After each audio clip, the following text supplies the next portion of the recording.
Assalamu alaikum warahmatullahi wabarakatuh, brothers and sisters. It's the morning, and I wasn't planning to do Ruqya today, as I'm not feeling very well. But when I saw the family that came, I had to read on them because they're very old patients.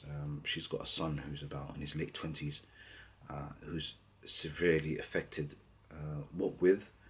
Allah knows best. Okay. In the beginning, I think 2 years ago, jinns spoke from his mouth, and they spoke for a period of time. But then after that, there was no talking. There was just noises and erratic behavior that looks like somebody who's mentally ill. And like I said in my other vlogs, he can be mentally ill and still be affected by jinn. And Allah knows best. Okay, Allah knows best. But what's amazing is his mother and how patient she is, and how resilient she is, and how much she just relies on Allah subhanahu wa ta'ala. She took him to Somalia. She said to me today that she's just come back, and they read on him the whole Quran. They used herbal medicine on him, and she hasn't gave up. She hasn't gave up. She was affected by the evil eye herself. I mean, she had really bad marks on her face. Her face looked like it was burnt, and her hands looked like they were burnt. But she didn't give up as well on that. She kept doing Ruqya to herself, and kept using the oil and the water. And alhamdulillah, now her face is clear, her hands are clear, and alhamdulillah, she's happy. But she's not content till her son is cured. I mean, not content. She hasn't given up, but she doesn't complain. She knows that she's getting rewarded for her patience. She knows that in the day of judgment she will see this, and that is something, subhanAllah, very encouraging to see, and it's very beautiful. It was heart touching for me to see a mother with so much compassion towards her son. I might put a glimpse of the session when I'm reading, and you can hear her son actually just making noises in the background. Yeah, it was heart touching. Barakallahu feekum. Assalamu alaikum warahmatullah.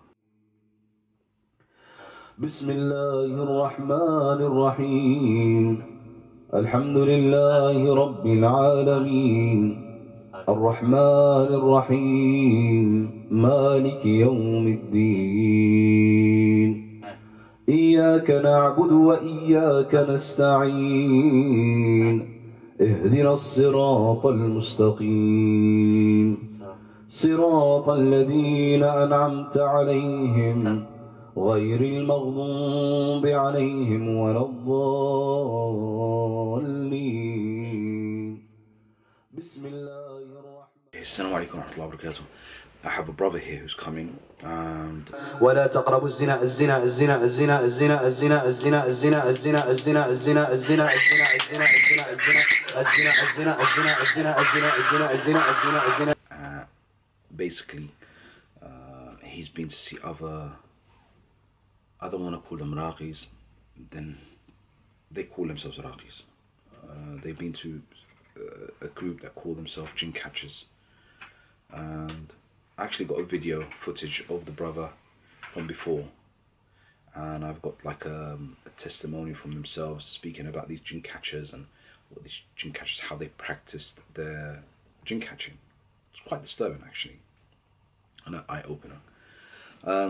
But the father was really upset and said, look, I do not want my children or my family involved in this exposing method. Now, I don't like going around exposing people, and that's the truth. I don't like doing that. There's many things I can talk about exposing, and it's very negative, especially when it comes to people that are trying to help in the way of Allah subhanahu wa ta'ala. And I can't judge on people's intention if they are intentionally wanting to help or actually are corrupted. I can't do that. Only Allah knows what's in the hearts. But when it's something concerning Aqidah and concerning something to do with the Muslim Ummah's belief, then one must speak out. So these people that claim to be doing jinn catching, this is advice to them. Sister, if you are a jinn catcher, brother, if you are a jinn catcher, I advise you to do Ruqya to yourself. Okay, you don't need to go into anyone if you don't want to. Okay, but you want to, number one, is make sure you pray on time. If you're female, pray in your home. If you find it difficult to concentrate and you need to pray in the masjid, then by all means, and you live close to the masjid, by all means you can pray in the masjid, as long as you have permission from your family or your husband. For a brother, please pray in the masjid. Try to read a portion of the Quran, preferably if you can read Surah Al-Baqarah. If you can't read Surah Al-Baqarah, try to listen to it at least once or twice a day. These are for the jinn catchers now I'm talking about. Then write down how you feel and what symptoms you start seeing. Now, you might be totally oblivious to the fact that you are afflicted. Now, one of the jinn catchers did come to see me here, and he was afflicted, okay? And it was all a big conspiracy that the jinns inside them, they just lie and pretend, and it's basically just to lead the ummah of the Prophet ﷺ astray. This is not a new thing. This is something that's old. It's always been practiced. So, I mean, practicing Muslims are not going to go to magicians, are they? Rarely. If they do, rarely. Okay, so what they're going to do, they're going to have a tactic to, penetrate the Muslim ummah by these kind of tactics, by coming and saying that we are raqis, we have a gift, and all these things they claim. So this is a tactic from shaitan. So if you are a jinn catcher, okay, challenge yourself, sit down, read Surah Al-Baqarah every day, okay, and Allah Azza wa Jalla will expose what you have. Now, the disturbing story, the brother that was a jinn catcher who came here, I have footage of, subhanAllah, where is it? I have to dig, and I've been searching for it last week, I still haven't found it. But the jinn inside of him came up, and like I said, I don't like repeating what the jinns say, but I challenged him, said to him, you are a shaitan, and you are the one who claims you are the second party jinn. And he challenged me, saying to me, okay, I will challenge you.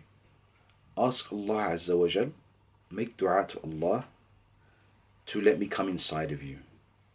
So basically he's teaching me how to jinn catch. So he's challenged me to make dua to Allah. Now listen carefully. He's challenged me to make dua to Allah to that jinn that was possessing the brother to come into me. Now, as a Muslim, we know that is oppression on dua. You are oppressing in dua. You should not make dua to harm yourself. This is not from the sunnah of the Prophet ﷺ. This is not from the sunnah of the Prophet ﷺ. So he's making me go against the dua, the adab, the etiquette of dua. He's making me go against it. And I'm causing oppression to myself with my own self, with my own hands. And if I made that dua, there's no one to blame except myself if I did get possessed. Who knows, there weren't other jinns around that room and he was saying that to me to do that. So I refused to say. I said to him, no, this is not from the adab or the etiquettes of dua.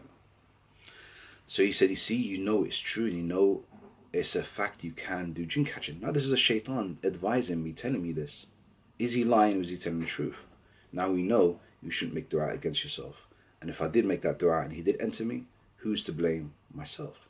So the brother who, when he woke up, he explained to me that the same thing the jinn catchers who trained him to be a jinn catcher said to him, look, your wife is affected, your son's affected, and you need to help them, and you are gifted.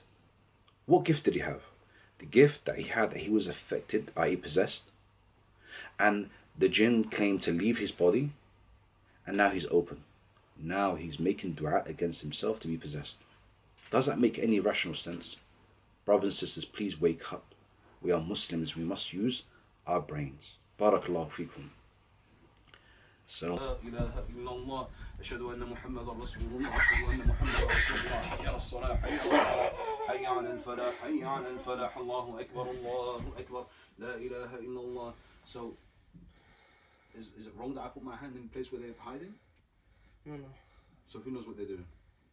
Sorry? Who knows what they're doing? You do. Okay, now I'll do it again. I'll write that and then decide, okay? Bismillah, get out of him, get out of him, get out of him, get out of him, get out of him, get out of him, get out of him, get out of him, get out of him, get out of him, get out of him, get out of him, get out of him, get out of him, get out of him. Listen. Assalamu alaikum wa rahmatullahi wa barakatuh. So, inshallah, what I'm going to talk to you today about is Bukhoor. Okay, so basically Bukhoor, is it allowed to be used? Is it not allowed to be used? Is it shirk? Is it not shirk? Are you a magician if you do Bukhoor?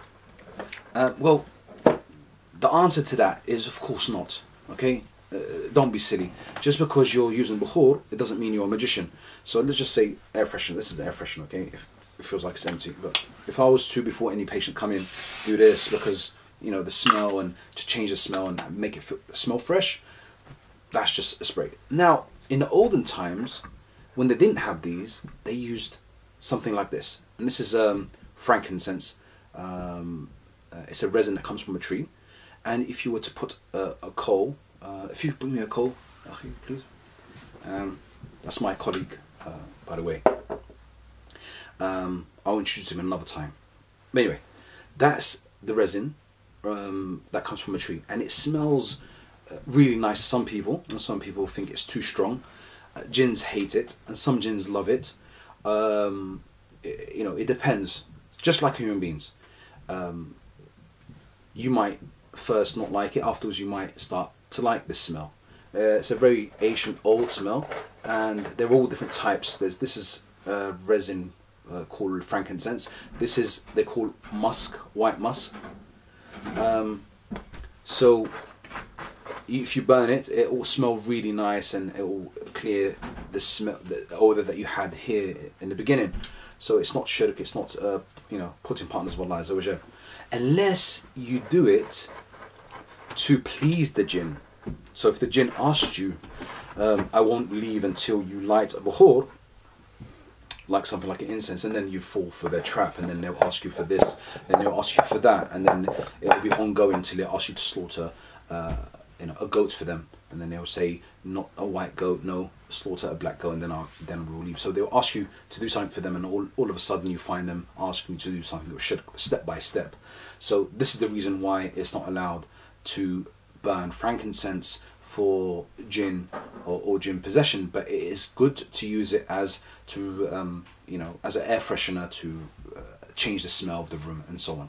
I hope that benefited someone, and they've understood inshallah billah in a better way. Barakallahu feekum. Assalamu alaikum wa rahmatullahi wa